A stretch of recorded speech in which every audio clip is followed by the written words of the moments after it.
College student murdered in Chicago by an illegal immigrant. Meanwhile, an illegal immigrant kills another American in Virginia. And yet another illegal immigrant kills another American in Utah. Democrats protecting these criminals. Instead of funding ICE, instead of protecting elections in America, with the host of the Guy Benson Show, Guy Benson.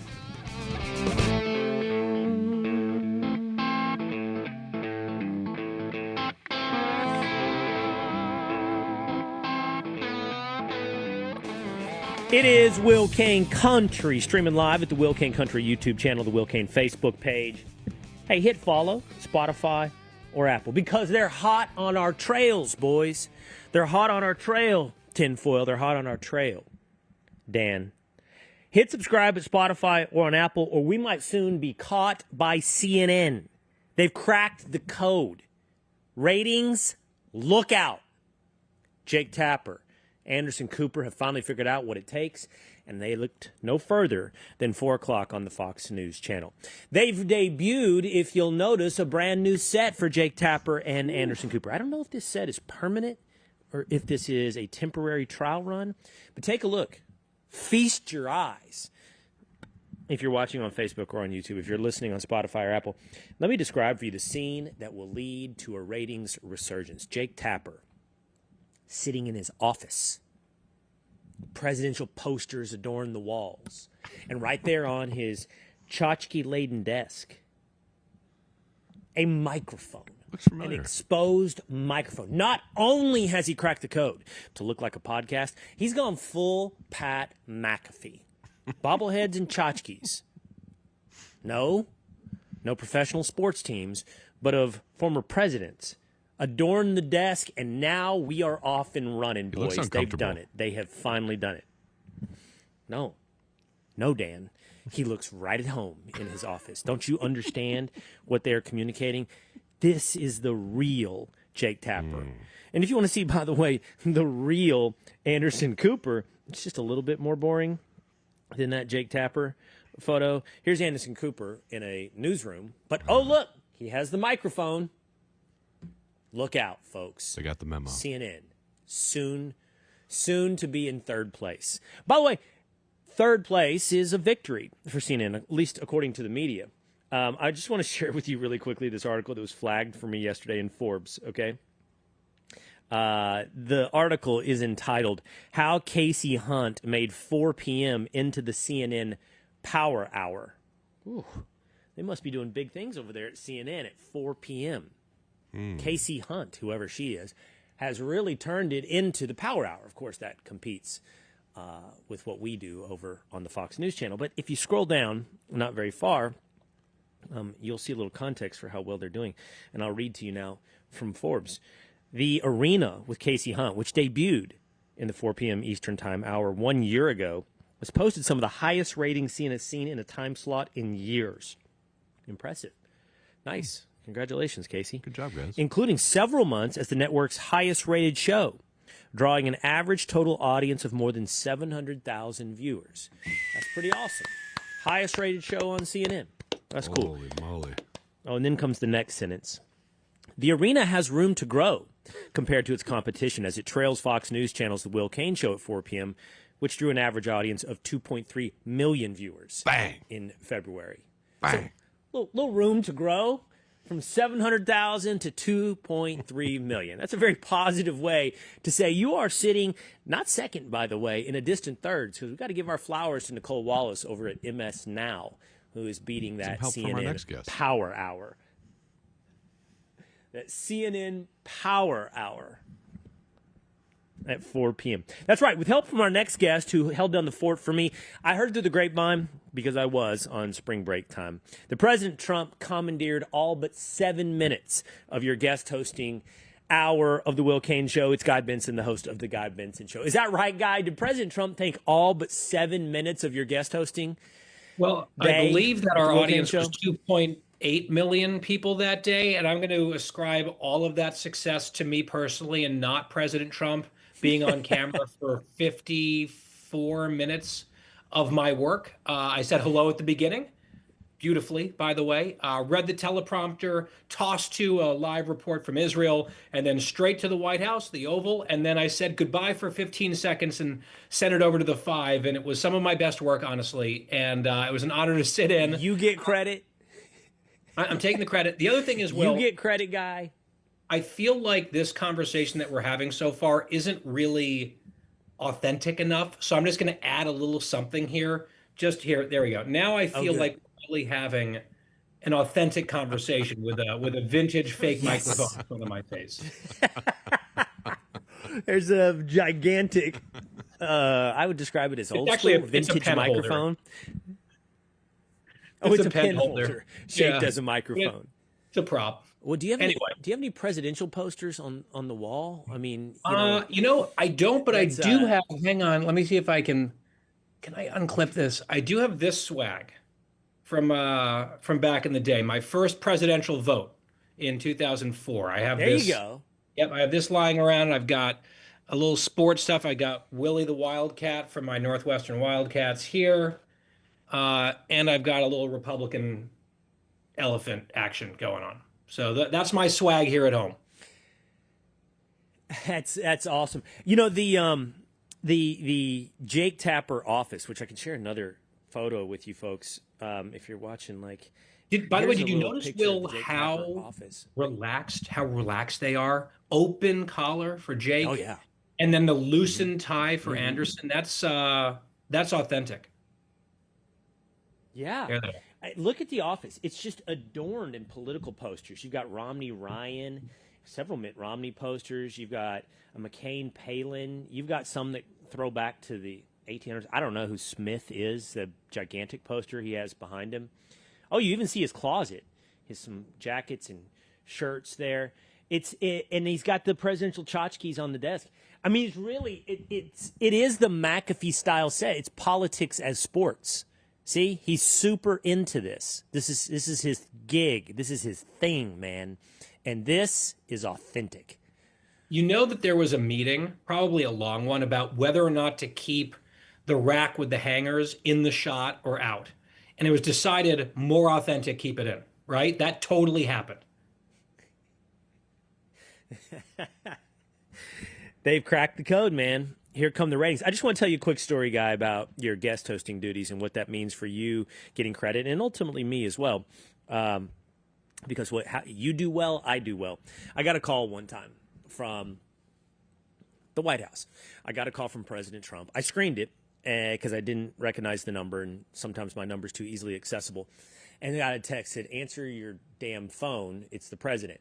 So I said, "Please call back." And they called back, and I was talking to the president for a minute, and he goes, "You're doing great. You're doing great. Your ratings, fantastic." Tremendous. And I said, "Well, Mr. President, I mean, I think I've been very generous with my time. Every time you want to have a, executive order signing ceremony, or you celebrate some professional sports team visiting the White House, or whatever it may be, I think I've been very generous with my time." He goes, "Yeah, but Will, you get credit, right? You get credit in the ratings, and I know it rates well. So, Hannity wants me to do that at 9. I can't do it at 9. That's too late at night. So, you get credit at 4. So the president is getting you ratings, Guy, in your pocket. Take it home." Yeah, I'm almost wondering, was he, elsewhere just off the Oval watching the end of Martha? Then he saw me come on. He's just like, "All right, it's Will's hour. Let's get out there. Let's get out there, friends, and let's sign some things. We're going to sign some things and talk for so long." And then he took some questions. Because you know how this goes. I'm talking to your producers in my ear, and we're going back and forth, and we're contingency planning. Like, if he stops, then what part of the show do we keep? Because we have to, start limiting guests who are standing by, unfortunately. And once he took the first question and I watched him and listened to the answer, I'm like, we are not coming back. This is the rest of the hour. He is in a mood. He is feeling it, and it's going to be all the way up until the 5. I guarantee it, and that's exactly what happened. And I felt bad because we had such a good lineup for your audience, but the president and the vice president and the Q&A took priority. Dude, that is exactly that is my life. You build a show, and obviously you prepare every day as though you want to produce the best show you have ever done. And so, we've got deep dive research. We're going to use the walls. We're going to explain. We got this guest lined up, amazing guest. And then when that happens, you start playing kind of Jenga, like which block can we pull out and keep? And it is sad for the guests because you're like, oh man, they scheduled their day around this. And Right. now I got to tell them, I'm sorry, we can't do it today. And then, so you start like cutting segments out, and then you start cutting time, which really stinks. Like, this was scheduled to be a 5-minute interview. It's going to be now like 2.5. You're like, that's not, but I can't get done what I wanted to get done in that amount of time. And so you just start playing this game of Jenga, and you just start cutting everything out of your show. I'm not complaining because it's the President of the United States. And you're 100% right as well. You can tell with the first question, oh, he's into this today. Yeah, he's on one. He's on one today, so we're gonna do all this work because it's funny. I got a bunch of comments from viewers being like, "Hey, good job for the 6 minutes. Wish there was more of you, whatever." But that must have been the easiest show you've ever done, and it's like theoretically yes, because you're sitting there and he's doing all the talking. But and you know this, I'm like taking copious notes of what he's talking about. I'm thinking about what's news. What have we heard before? What's new, right? What could be a headline out of this? So I'm like trying to keep a list of and a tally of what's going on, because if he then wraps, then I have to go into anchorman mode and be like, we just heard from the president in the Oval and he addressed this, this, and this, right? So I'm doing that work. And then I'm also making these decisions with your great team behind the scenes about how we're reloading the rundown as time slips away. And they're making me make like these sad decisions like, all right, do you want to lose this guest or this guest? I'm like, oh, I hate that. Like, I like them both. Can't we have them both? No, we can't. And slowly but surely, we're like drawing the red line through each guest name. And then it's 4:59. And I have to just say goodbye and hand the ball to Dana Perino. Yeah. Well, I appreciate that awesome 6 minutes you filled in last week. It was strong. It was strong work. You just didn't have any tchotchkes on the desk. That's what really will blow the ratings up. That is what will turn you into a power hour. Let me shift gears into something that it's not quite as fun or uplifting. Of course, you know the story, Guy. It's not your hometown, but it's maybe your adopted hometown. You went to college in Chicago. You went to Northwestern. Young Loyola student, Sheridan Gorman, murdered on the lakefront by illegal immigrant from Venezuela, Jose Medina. And we discussed this a little bit yesterday, and I know you want to address that, but I don't know that we can even have that conversation without at least acknowledging everything else that's happening in the country as well.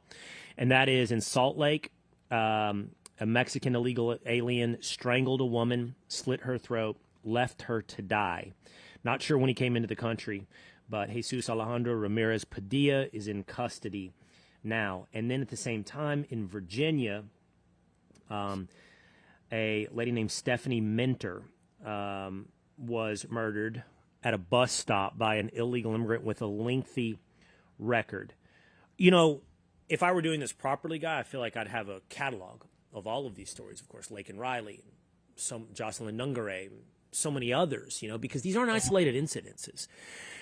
And here's the thing for me, Guy. It is an unforgivable price to pay for whatever has led this country to not value citizenship and presence in the United States of America.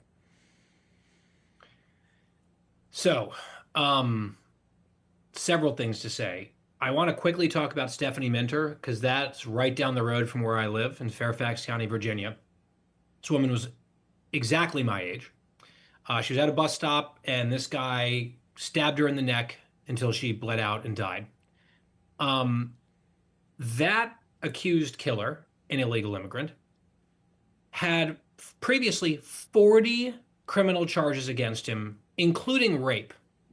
Okay?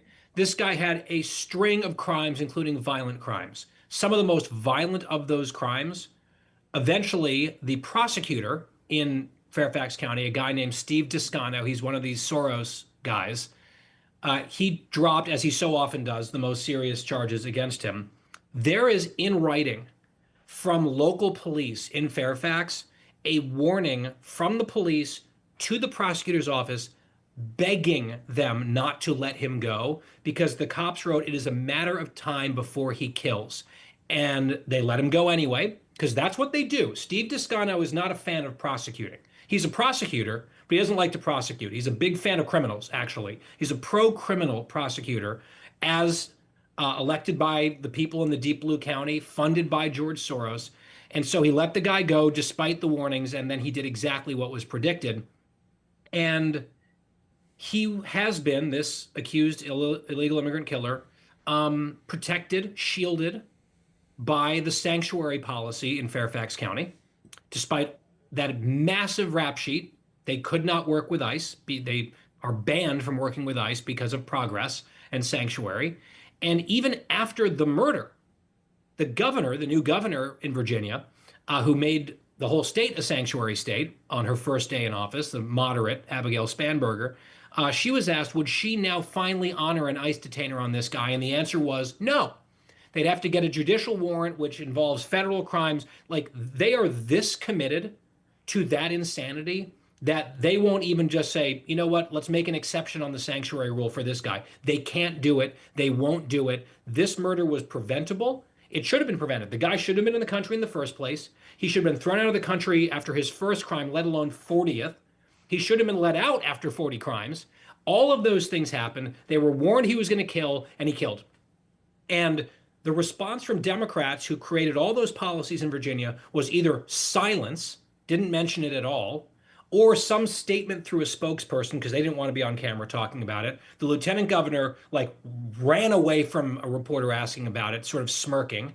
And what we then landed on was a talking point for Virginia Democrats that it was ICE's fault that she was murdered, because ICE should have magically found a way to capture this guy despite the obstruction by their policies. And they were too busy murdering Americans in Minnesota to actually catch the guy who did the murdering. That's where they landed, blaming ICE, the federal agency that they hate and undermine and obstruct. That's where they landed. That's Virginia. And I don't want to go on too long, but I have strong thoughts on Chicago as well.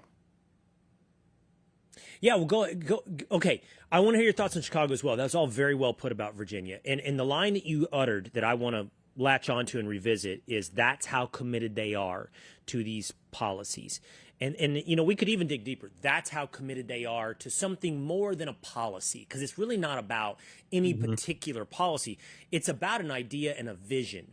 Policies are only steps in service of a vision. And it's very clear that there is a vision. Now, whether or not that vision is a feeling or a plan, that's a conversation. But I do think when I hear Chris Murphy, senator from Connecticut, say the following, we get some glimpse into that vision. Watch. Well, I mean, Chris, that's been a failed play for 20 years. So You are right that has been the Democratic strategy for 30 years, maybe. And it has failed to deliver for the people we care about most, the undocumented Americans that are in this country.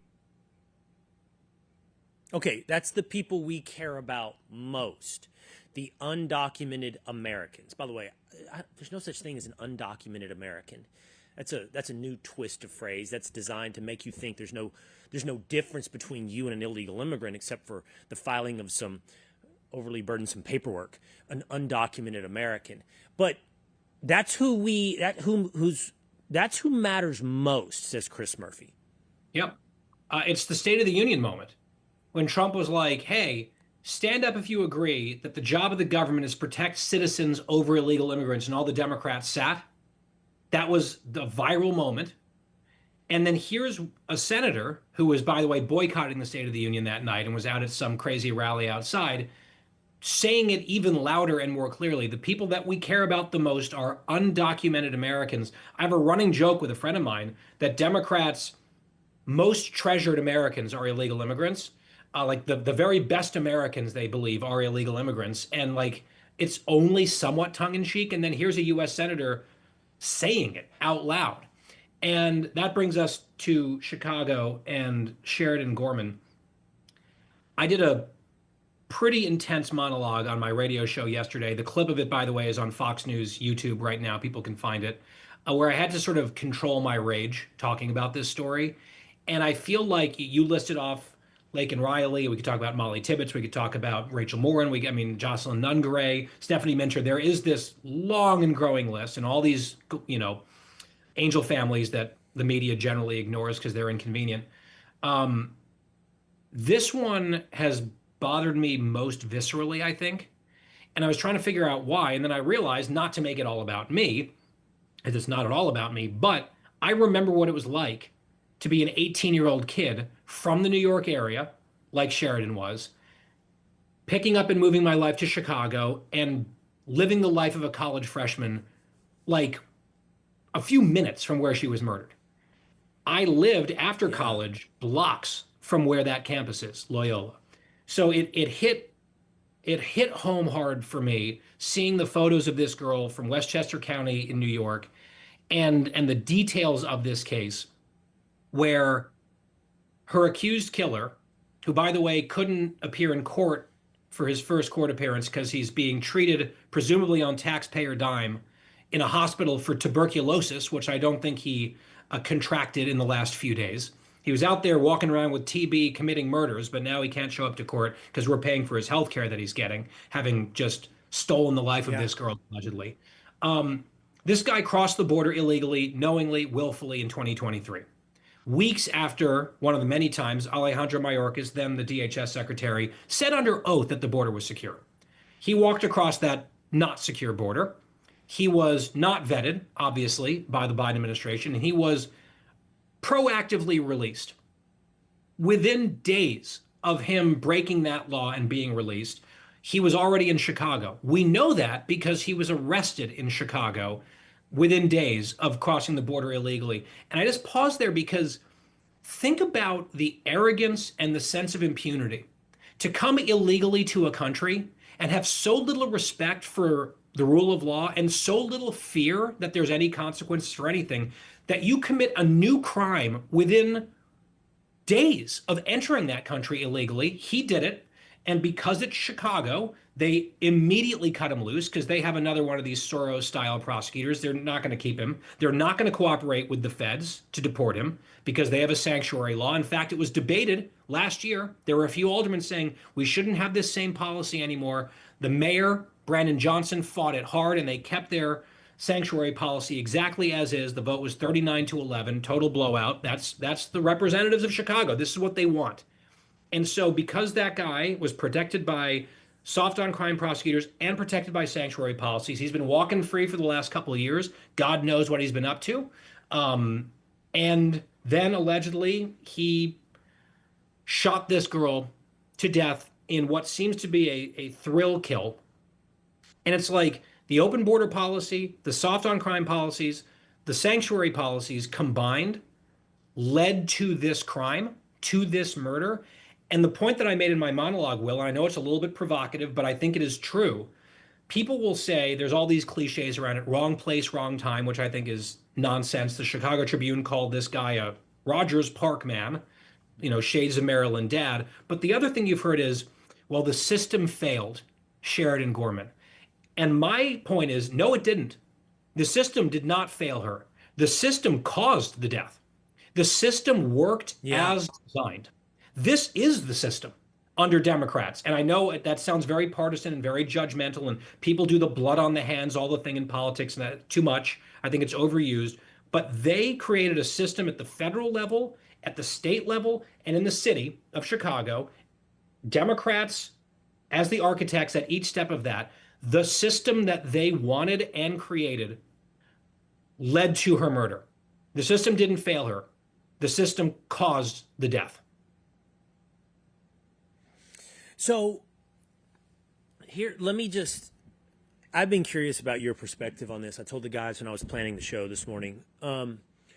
So I think it's going to come off as provocative to the point that you just made. But I see, before I went on spring break, Guy, here's what I was talking about and where we were. We were on the tail end of legal immigrants committing horrific murders in Austin, remind me where, I need my memory refreshed. There was 3 of them in a row. Yeah, there was Michigan, the synagogue attack. There was Austin, Texas. There was the attempted bombing in New York City. Yep, and Old Dominion in Virginia. That's right. And okay, so it's 4 in like a week, right? It was maybe a week and a half. And I don't see these two issues as actually separate. I don't see the illegal immigration conversation, and there are distinctions without a gigantic difference to me. And it's whether or not someone is legal or illegal. It is a system that is designed to only allow people to come into this country who have passed certain standards. Those standards include requirement of assimilation, some proof of devotion to this new project to which you're signing up. I think there's plenty of models across the world, Turkey, many other countries with much stricter legal immigration policies. And it's really led to, oh yeah, you're right. Yeah, most other countries. A conversation which, by the way, Congressman Andy Ogles of Tennessee is pushing forward, but about listen, we need to start talking about denaturalization. We need to talk about taking away this legal status from people who have proven to be not invested in the American project, not good Americans, and at worst, murderers, terrorists. And even pushing that provocatively one step further, it's like, and we can tie it into the conversation about the Democrat vision here, it is diluting, watering down, and fundamentally changing what we know it means to be an American. Okay, what it means to be American. And I don't care what race you are. I do care what culture you are, because your culture suggests your ability to become an American. And I think that both of these things have to be tied together, where we get much more strict. And by the way, I'm a pessimistic guy. If this is the outrage that we incur in deporting illegal immigrants, really, honestly, violent criminal illegal immigrants, but maybe even some who aren't violent criminals, illegal immigrants, how are we going to have a conversation that I think we should be having about also denaturalizing legal immigrants who don't fit in America? It's not going to happen.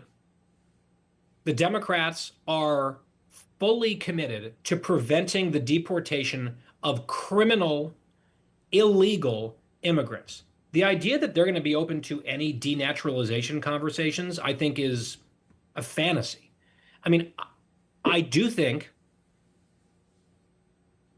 maybe one place to start. So the Old Dominion terrorist, and by the way, 4 jihadist attacks on the homeland while the Homeland Security Department is shut down by Democrats, and they did not bat an eye about their shutdown. Not at all. They voted the day that there was a synagogue attacked by a jihadist in Michigan, both senators from Michigan that day voted to keep the shutdown going, and they're blaming it on Trump, right? So if they're not going to be moved by 4 jihadist attacks on the homeland while they've shut down the Homeland Security Agency for political reasons, I don't know what is going to move them. And so, I think in Virginia, the Old Dominion shooter, I can go off on this one too. That guy was a naturalized citizen. He was then arrested by the FBI for trying to join ISIS. He was trying to send money to ISIS, trying to join ISIS, trying to buy a gun to commit a terrorist act during Ramadan. This was, 2016 or so. A convicted ISIS terrorist.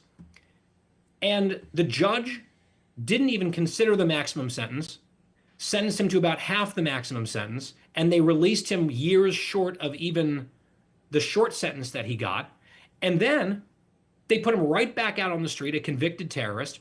He applied to Old Dominion, and under a Virginia law signed by former Governor Ralph Northam, the blackface guy, Democrat, Old Dominion and state colleges in Virginia are not allowed to ask about criminal record at all when considering an application to their school because of equity concerns and justice.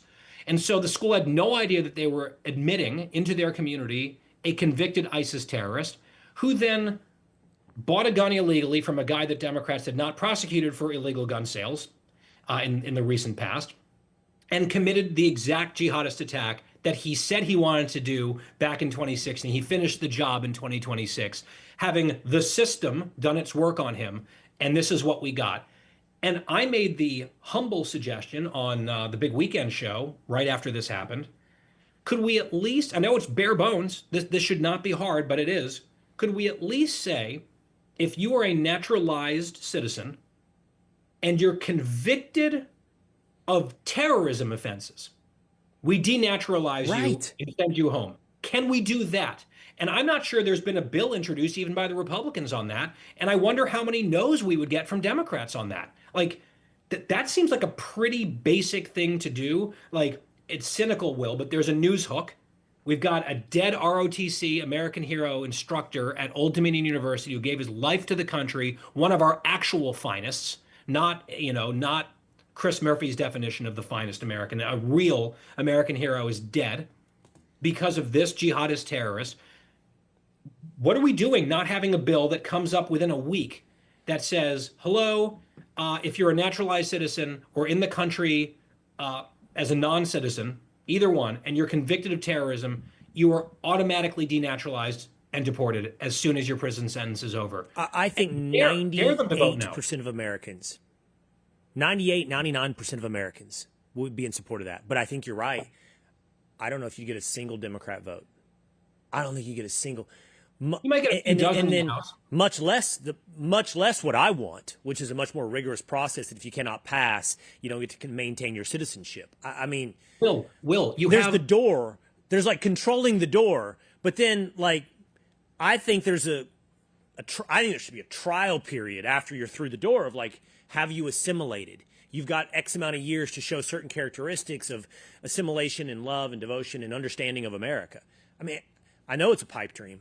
There's no chance. Will, I don't know if we survive without this. You have multiple United States senators who celebrated the release from prison of Kilmar Abrego Garcia, a gang member, human trafficker, child pornography possessing, wife beating illegal immigrant. That guy was released back to Maryland to his home, the Maryland man. And you had multiple members of the United States Senate, one of whom went to visit him in El Salvador, cheering. You think that political party is going to even entertain anything that you just talked about? They celebrate illegal immigrants, including criminals. We sound like the crazy ones, Will, describing what they do. I know. And this is part of the problem. I've spoken to Republican pollsters and ad makers, and they talked about this during the 2024 cycle. Some of the positions that the Democrats have taken are so radical and insane that when Republicans make attack ads about those things, they poll test poorly. They focus group poorly because people do not believe they can possibly be true. They assume it is a Republican exaggerated lie, simply telling the truth, because that is how demented the Democrats have gotten on this stuff. So Republicans are left having to scale back their own accurate attacks because they are so potent that people assume they're made up. And I feel like we sound like crazy people saying factual information about what's happening in the country. And we just seem like all these right-wing hacks on Fox doing their thing. And like, we're truthfully saying reality. And it is so crazy to the ear of normal people that they probably aren't sure that we're the ones telling the truth and assume we've got to be doing some hackery. It's almost the genius of what the Democrats are doing, that you go so crazy. There used to be a guy on radio. There used to be a guy on radio in Oklahoma, and his tagline was, "Wake up, America." It's great. I got to steal that thing. I got to start using it. Like, wake up, or we're going to lose this country. Like, not have already, if you can't. I don't know. I try not to be a pessimist. I really do. I try not to be a pessimist. All right, by the way, that was awesome analysis from start to finish. That's what you would have gotten if you didn't just get 6 minutes of Guy Benson last week. But let not your heart be troubled. You're going to get 3 hours of Guy Benson on Fox News Radio, which is also available to you at Spotify and Apple. So go check him out. Go check out the Guy Benson Show. Guy, good to talk to you, man. Thank you for being here. Thank you, Will. See you soon. Okay, we'll see you soon. We do have to run because we've got. I got to do this really quickly, guys. You just sent this to me. This is nice. In radio, you call it a P1, right? We call it a member of the militia.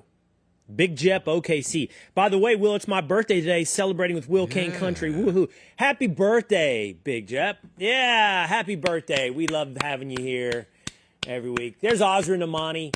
Bring her back up. She can also say happy birthday to Big Jep. Sorry, that's usually the computer Patrick's on, so Asra is joining us for this conversation. Hi there. There's Asra right there. Yeah. How you doing? I'm at home today. That is it. Yeah, that's an awesome looking. I don't know what that is. Is that an attic? It's Is it's that, you've got that and beautiful big it's a windows behind you? yeah, it's a the only standing ski chalet home I think in the DC area. Literally found it It on looks like a ski Craigslist. chalet. Yeah, it is it is a ski chalet. I found it on Craigslist. Yeah, when you could actually find Cool legal ceiling. stuff on Craigslist. Yeah, and raised my son here. This Asra is my Nomani is a Fox News my digital. safe haven from the troubles that plague you, Will. Really? Yeah. Yeah. Never Roy Singham can't get you there in the ski chalet? I don't know. Be Well, careful, Asra. I hope not. You know, I live in Fairfax County, Virginia. It is the hub of a lot of trouble of all kinds, from the far left to the Islamists. And so, yeah, I made sure that I didn't have a house with a sidewalk out front. Okay. Asra Nomani is an investigative reporter with Fox News Digital. And in the last 2 days, she's begun posting to foxnews.com a series. I believe I just got the text, Asra. We're going to have you for the next couple of days to talk with us. And we're going to do this sort of an installment, the same way you are doing this at foxnews.com. You have 5 installments you are doing on this investigation. You have already published 2. And the investigation is into a figure that you and I have talked about on this program, that you have written about in the past. Now, just to bring the audience up to speed, Asra and I have had conversations both here and on television about the paid funding of organized protesters regardless of the cause, whether or not it is Free Palestine, whether or not it's in support of Iran, in antagonism to the United States in this most current war, whether or not it's about Cuba, whether or not it's about ICE in Minnesota. The same groups show up behind the seemingly spontaneous protests on the streets of America. And these groups are well-funded, well-organized. And one of the common figures that you see behind these groups is an American who lives, I believe, Asra, in Hong Kong, who is an avowed Marxist. More importantly, in in Shanghai. Okay. Yeah. More importantly, true. Yes. Yeah. A Maoist, a Marxist named Neville Roy Singham. And now you are doing a several-part series investigating Neville Roy Singham. So let's start with sharing with the audience what you've already published. Well, Neville Roy Singham is this tycoon who is an example of what America provides. His father was an immigrant. His mother was an immigrant to the United States. He was born in Massachusetts. He built a little empire in Chicago called ThoughtWorks, sold it for $700 million plus in 2017. And what I've done in this series in the beginning that we've first published is document how it is that he funneled about $278 million into a hub of nonprofits that then kept delivering money through other nonprofits and into the world. So what we've established, Will, is that Neville Roy Singham from Shanghai has created this machine in the United States that is now one of the world's biggest exporters of pro-China, anti-US communist propaganda into the world. Hey, Asra, have you so far, and we'll talk about this over a series of days, is he particularly focused on America? So when you're exporting this pro-China Marxism, is it also showing up in Europe, or is it exclusively focused on affecting Americans? It is primarily focused on dismantling America's power in the world, but it is very much focused on becoming a threat to other economies, really is the way to look at it, like the European economy, even the economy in Africa and in Latin America. What I definitely established is that Neville Roy Singham has funded this hub of organizations, about 60 some in the United States, that then feed into a network of about 2,000 organizations around the world. And Will, why those organizations are important is because they are then battlefronts for China in its economic and trade war with the United States. And so, what are some of those countries? Venezuela, Brazil, even Greenland, and go to South Africa, go into Europe in order to make Europe weaker, in order to turn towards China instead of the United States. So the money ends up coming into the United States as it did starting in 2017 and then going into the world in order to basically push anti-American, pro-China propaganda. Okay, let's go back to who he is for just a moment. I know he's married to the founder, right? I have this right. He's married to one of the co-founders of Code Pink, right? Yeah. So this weekend, Okay. Jodie Evans became, a celebrity again. She was part of the convoy that went to Cuba, stayed in these five-star hotels, and they have the flashy fuchsia pink signs that people are now seeing in the news. Yeah. Okay, you said Neverroy Singham's parents were immigrants. Where were they immigrants from? So Archibald Singham is of Sri Lankan heritage, and then his mom is from Jamaica. And that's where Neville Roy went back to Jamaica to have his wedding in 2017 to Jodie Evans, with the Ben of Ben and Jerry's also as one of the wedding guests. Okay. And now tell me more about this company that he sold for $700 million. I had not heard of it. So what did it do? Yeah, it's just so fascinating because it's not a household name, but what this company did is programming. I mean, some people actually attribute it to some of the immigration problems that we've had regarding H-1B visas and other issues like that. But he created this global technology company. He ended up in partnership in China with some of the controversies that China has had regarding technology firms.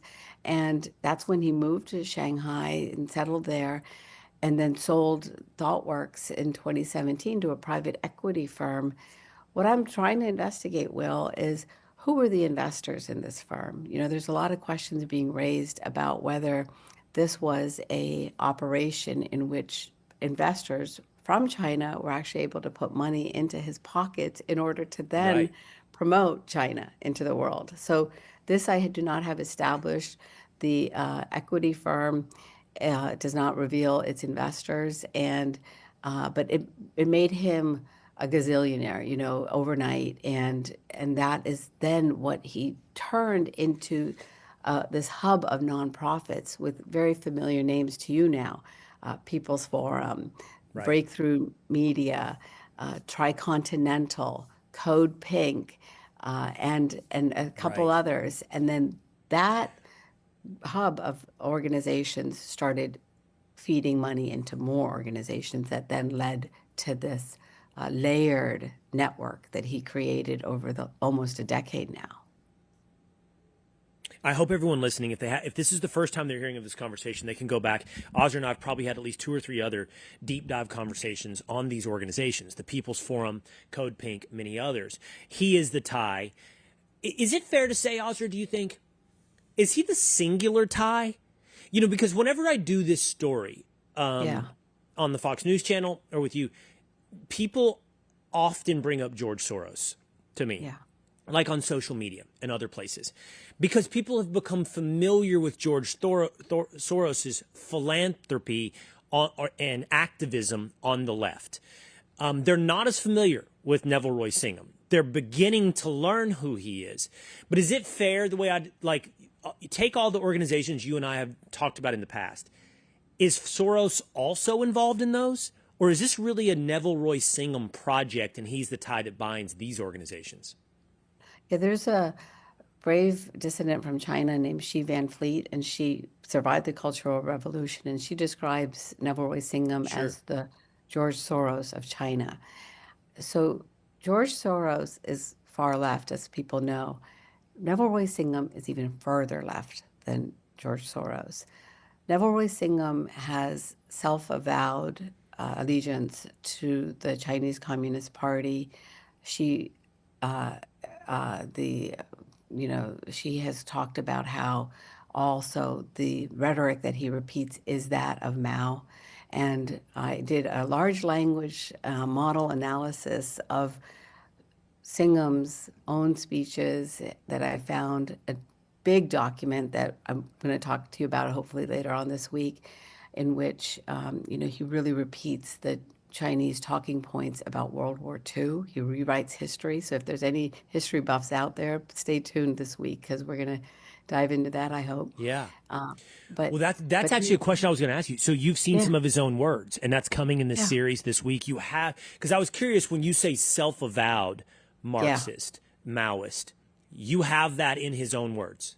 Yeah, and I think we can plan to play a video that I found. I unearthed it from a conference that he organized in Shanghai in the fall, and it was a innocuously named the Global South Academic Forum, but there were ideologues of this Marxist Maoist continuum. He partnered with a university in China called East Normal China University. They have kind of funny names for the universities. And that university has its own Marxist studies school, in case you want to go to China, and learn a little Marxism, take a semester off. And sure enough, of course, like any university in China, it is run and administered by the Ministry of Education, which is run by the Chinese Communist Party. There's a clip in which he says, "Hello, comrades," and then later stands at attention to the song that's called the International, and it is the communist theme song of this last century. It was formerly the Soviet national anthem. And in the clips that I've watched and that we'll share, he says that they should work to realize this new world order that the president of China and the Chinese Communist Party are putting forward into the world. I don't know what you would have you call figured that. this out? And I Yeah. No, I was just going to say, I'm interested in what you said about looking into his investors and who helped create Neville Roy Singham. Do you know when his relationship with China began? Like, can you date that back yet? I know you're looking into that because you're curious, not just if it began in 2017, but did it begin when the company itself was founded, which I don't know what year that was. But how far back do we know his relationship with China? So he started his company in the early 1990s in Chicago, and by 2017, his relationship was well established with China. So that at least gives us, a period. Now, his dad, Archibald Singham, was a Marxist himself. He was a teacher of Marxism. He was a professor, and he was an advocate of these ideas of Marxism, Leninism, Maoism. That's what Neville Roy Singham grew up in. How did we let him become an American? Wait, let me get this straight. I can tie this into my conversation with Guy. So we allowed this immigrant who is an avowed Marxist. And by the way, that is subject for grounds for denaturalization already. Like that in our current laws, if you are in any way a Marxist or a communist, that is subject for denaturalization. And yet Neville Roy Singham's dad comes on into America from Sri Lanka? Yeah, and what happens, I mean, I was listening really carefully to what your conversation was about because, he's an American citizen standing in China, Neville Roy Singham, advocating the Chinese Communist Party strategy for the world. So I just wonder what we would call that. I was about to ask you just even as an adjective, do we say that he has, vowed allegiance to the Chinese Communist Party? We can definitely say he has allied himself with the Chinese Communist Party, but there he stands. So there's a lot of curious questions that I've got about these loyalty, laws that we have, these laws that relate to citizenship, and China obviously is a business partner with the United States on many fronts. But now, as you know, his network is allied with the Communist Party of Cuba, and that has been declared an enemy of the United States. So there's a lot of laws that they're pushing up against that I know. Also, one of the points that we've established is that we've got officials now at Justice Department, Treasury Department, and State Department all investigating this network. Oh, good. Good. Well, I'm excited that you and I are going to be talking over the next couple of days and continuing this conversation. You're doing an incredible deep dive into this guy. I want to use my platforms, both of them, as much as possible to put as much energy behind the work that you're doing and then share with everyone who this guy is and the influence he has on America, because he in of himself is important, but he's also a symbol of a larger conversation, which you're alluding to, about who we invite in to be Americans. What does it take to no longer be an American? You know, you've published parts 1 and 2. Before we go, Asra, what would you suggest to the audience you'll find out in parts 1 and 2 about Neville Roy Singham? You will know where every dollar went, from Neville Roy Singham's treasure chest to these nonprofits. What you will also discover is his own words. We'll talk more about it, but he published this 170 plus page research paper about World War II, and people will be shocked to read what he says about the American service members who died there. That's going to be shocking.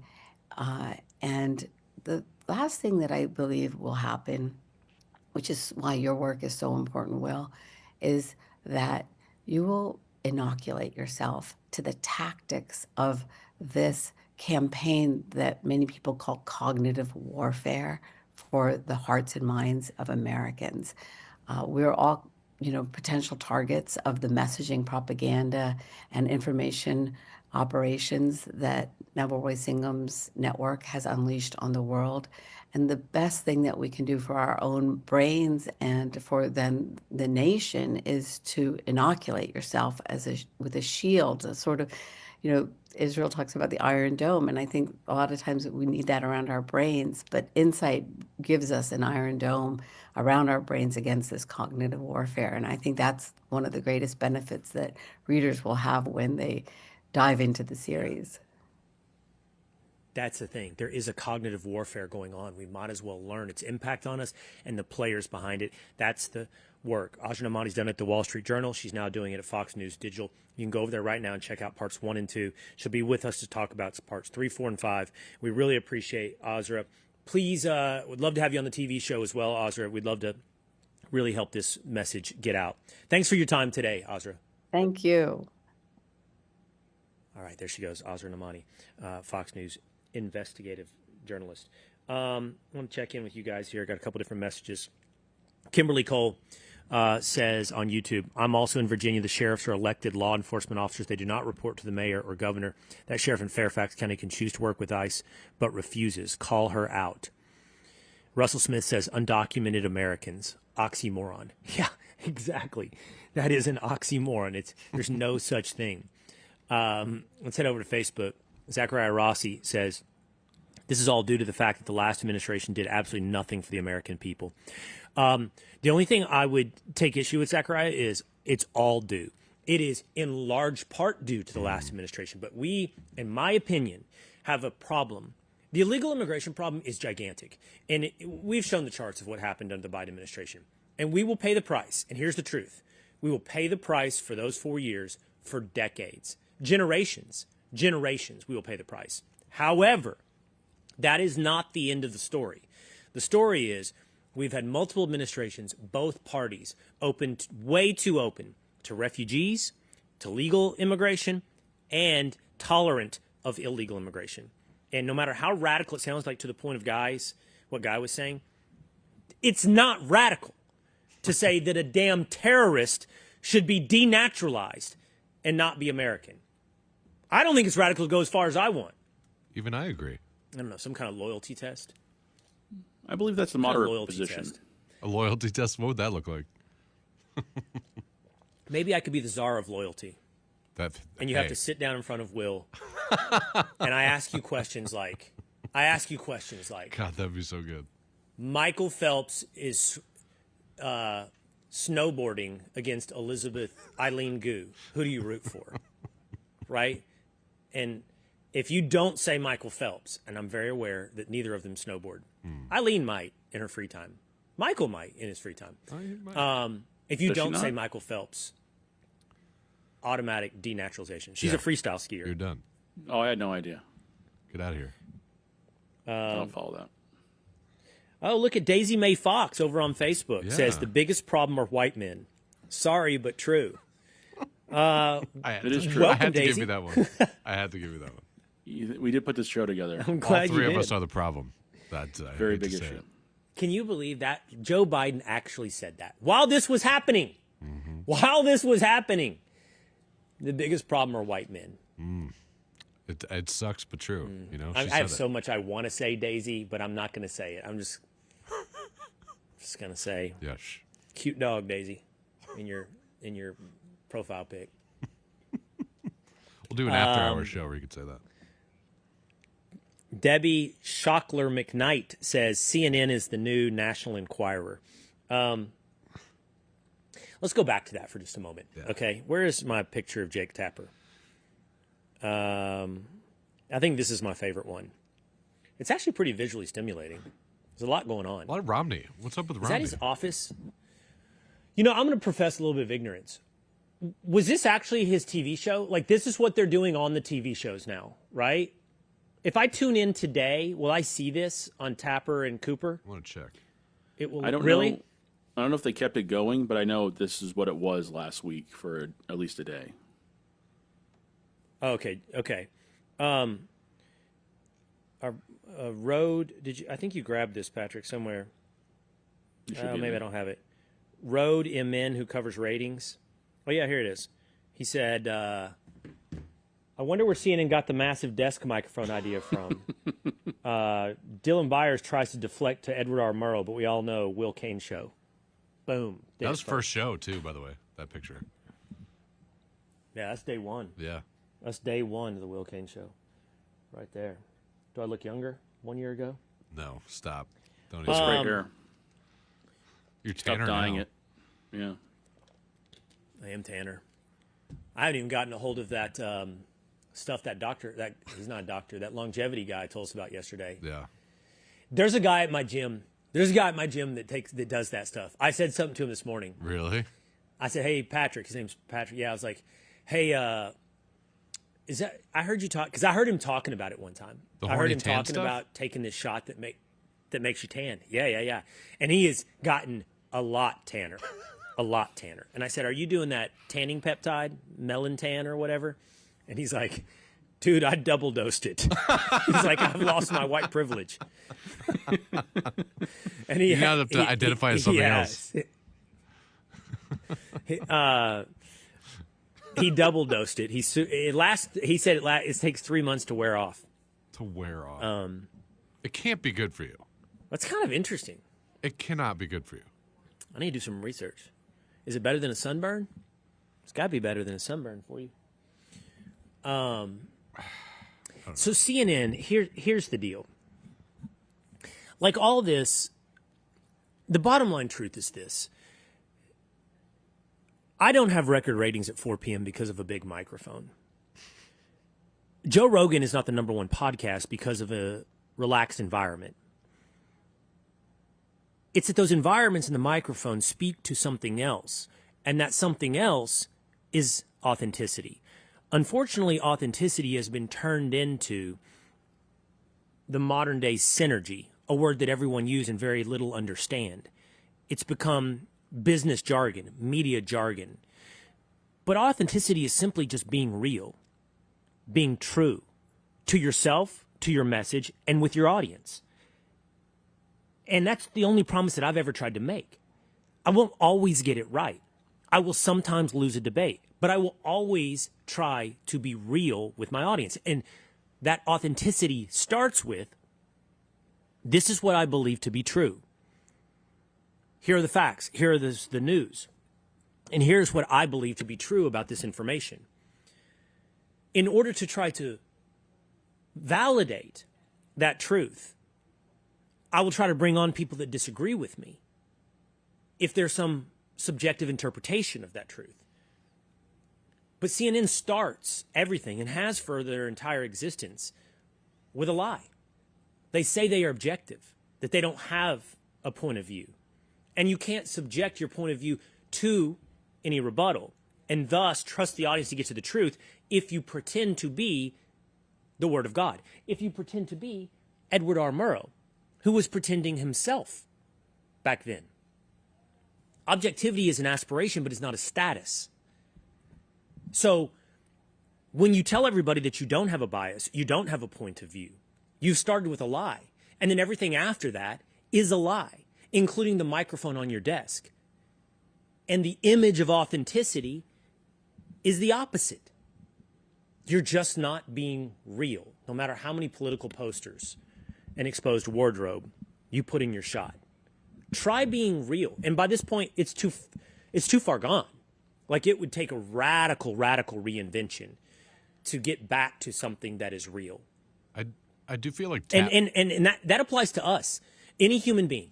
If you spend too much time not being real, you just aren't real anymore, and you can't get back to it. I truly believe that. It's like you've lost who you are. There's no getting back to that real. Go ahead, Dan. No, I wonder if Tapper actually feels that way about like the new sets. He's like, this is just absolutely disingenuous. Like, what are we doing here? Or do you think he just goes along with it because, like you said, you just got to fake it till you think that you are? I mean, it's the proverbial lipstick on a pig, and they've got to even understand it's lipstick on a pig. Right. You're not going to stylistically What's up, fellow change. kids? That's what they're doing. Yeah, that's exactly what it is. Yeah, like, what do you? You're not fooling us there, bud. I'm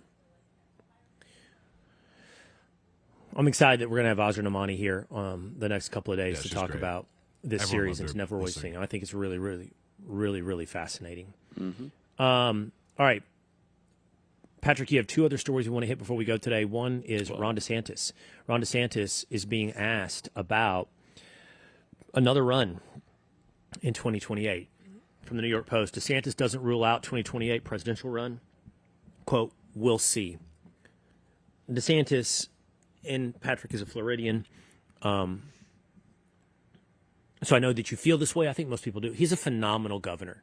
Mm-hmm. He's a phenomenal Smart governor. Guy. Unfortunately, I don't think DeSantis is a phenomenal candidate. That doesn't mean he wouldn't be a phenomenal president. He's just not a phenomenal candidate. And I don't know that any lessons learned from prior runs would necessarily be any different in 2028. Yeah, I think if he just stays himself and who he is, he'll be a much better candidate. I feel like there was like the transition, like between I have to be a different person. I have to try to one-up Trump maybe or whomever I'm going up against. I have to be different. If he just leans into who he is, I think he would be way better of a candidate. Do you think what Trump said about there's also him? the moment. There's the moment.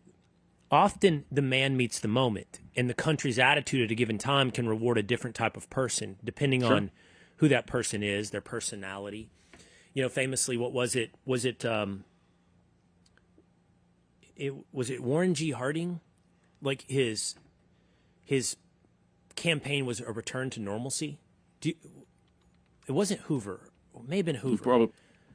I can't remember. Well, Coolidge. Warren G. Harding. Pretty quiet. Yeah, Harding. Okay. I had it right. Mm-hmm. It was Harding. A return to normalcy. The country was in a place where it's like, okay, boring and normal was what we wanted.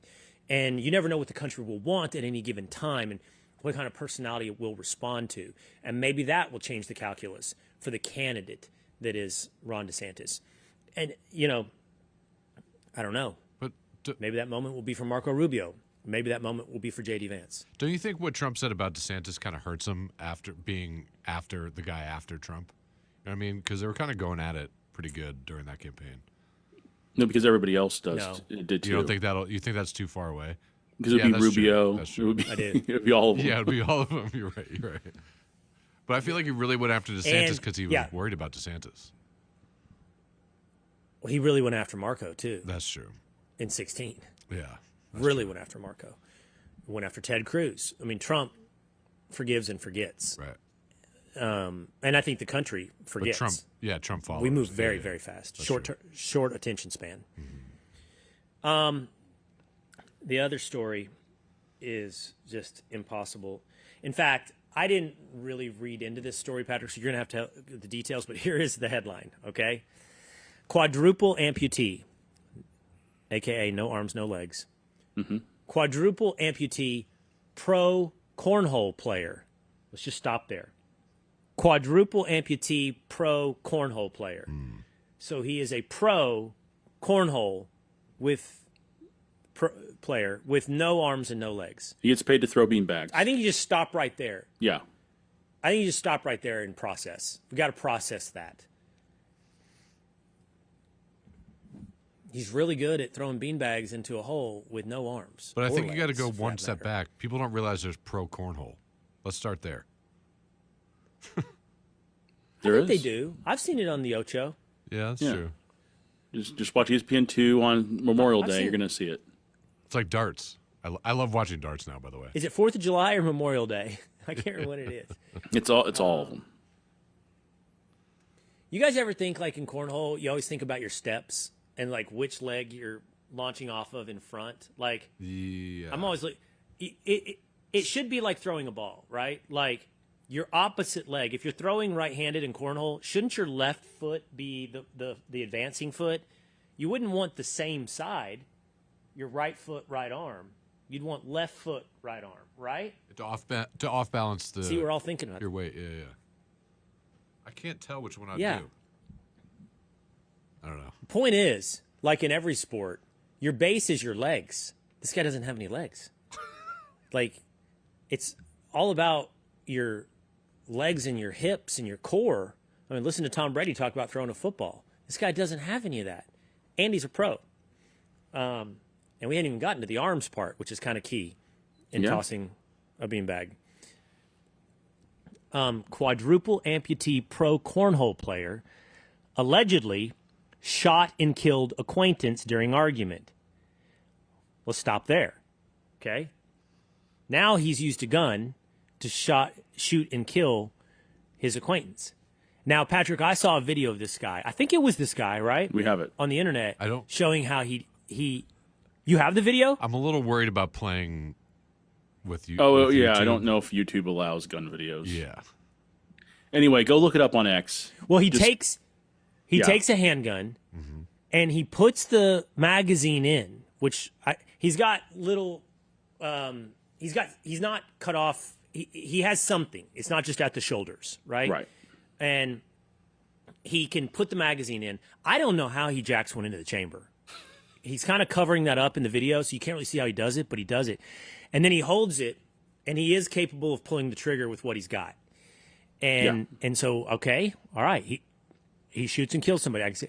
Then the last part of the headline, then drove off with the body. So then he drives a car as well. Impressive And man. isn't there a detail in here that he did the shooting while driving? I believe Is so. that That's correct, what I Patrick? read. drive by? That's what I read. He was driving and shot the person. So I'm very confused how all this worked at the same time, but that's what I read.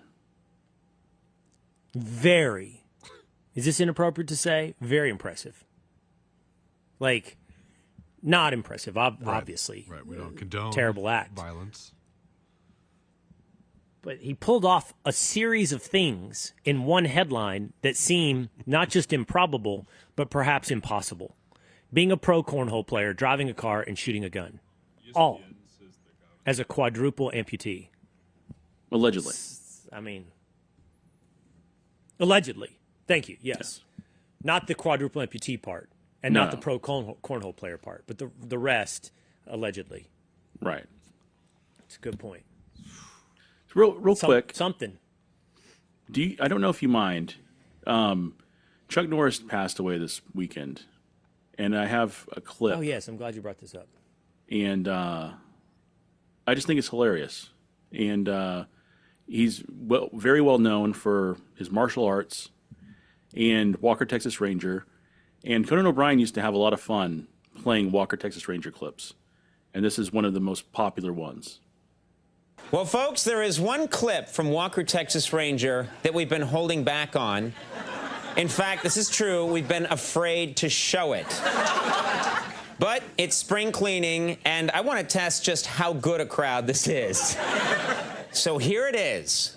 The one Walker clip we've never shown. Once you see it, you'll understand why. And how you doing, little partner? Fine. And it's little visitor now. Atawoyoli's how you say it in Cherokee. Oh, well, pardon my French, but I'll be damned. Walker told me I have AIDS. What? That's a young Haley Joe Osment. Wilford Brimley. Was that Wilford Brimley? Yeah. In that clip, age 42. 90s were a different time. Diabetes. It's very interesting. Walker told me I have AIDS. Like That but it was out of nowhere. it's a little bit like Donald Sterling. My favorite clips: Donald Sterling and V. Stiviano. You know, Big Magic Johnson. What has he ever done? Anderson Cooper replies, "Well, he's a successful businessman. He's got AIDS." Sterling interrupts. Have you guys seen that clip? Yes. Yeah. It's my favorite clip. Remember the whole situation. Donald Sterling was taped secretively by his mistress, V. Stiviano, and he is saying racist things about all the guys. She's his mistress, right? And she's having also affairs with all these other guys, like Magic Johnson. And a lot of them are black. And he's going on and on being racist about this, right? And then he gets the LA Clippers basically taken away from him. At this point, then, two of the best interviews in television history take place. V. Stiviano with Barbara Walters. And it's my number one. It's my favorite interview ever done, period. He's my silly rabbit. Is that what he calls you? He's my silly rabbit. No. So he's my right-hand man. I'm his right-hand man, woman. Go look it up. It's amazing. But it's separately, Donald Sterling had to sit down with Anderson Cooper. And Anderson, he says that. Big Magic Johnson. What has he ever done? Sterling. To which Anderson Cooper goes, well, I mean, he's a successful businessman. He's created. And then Sterling blurts out, he's got AIDS. and then it's not over. Then Cooper goes, well, I don't think he's been diagnosed with full-blown AIDS. I think he has HIV. Like, I don't know that you needed to clarify that. The interview is off the rails. The plane has crashed into the mountain, Anderson. I'm not sure the audience needs to be apprised of the differences between HIV and AIDS at this point. That whole time was so weird when that was happening. Ugh. The whole situation. The clip I saw of Norris that I liked, Patrick, and it made me think about this. I'll talk about this real quick before we go. It was from the 70s, and it was Chuck Norris fighting Bruce Lee. And I think it's a Bruce Lee movie, so ultimately Bruce Lee wins the fight, right? But in the clip from the movie, Chuck Norris is so hairy, his body, right? One of the things is Bruce Lee grabs his chest hair and like rips off a chunk. But it wasn't just his chest hair. Chuck Norris had hair like on his back, on his shoulders, you know, high shoulder, center of the back. And I was just watching that clip going, you would never see that today. You would never see an action star that hairy. They would wax it, they'd shave it, they'd laser it. Like back hair, whether or not chest hair makes a comeback, we're far, far away from back hair being like, yeah, cool. Do the kung fu shirtless with back hair. Yeah, back when men were men. It's a real shame. Yeah, we have low T now, so we don't grow back hair. I got a little. Can't really reach it. Yes, rest in peace, Chuck Norris. Hey, but we came All right, full that's going circle. to do it for us today here on Will King. What? We came full do you circle. mean? So we started with Anderson Cooper and CNN, and we ended up talking about Anderson Cooper's interview with Sterling. Look at that. That is how you create unintentionally a power hour. Take notes, CNN, not the microphone. It's bringing it all together. That's going to do it for us today on Will Kane Country. We'll be back again tomorrow. Make sure you follow us on Spotify or Apple, and we'll see you next time.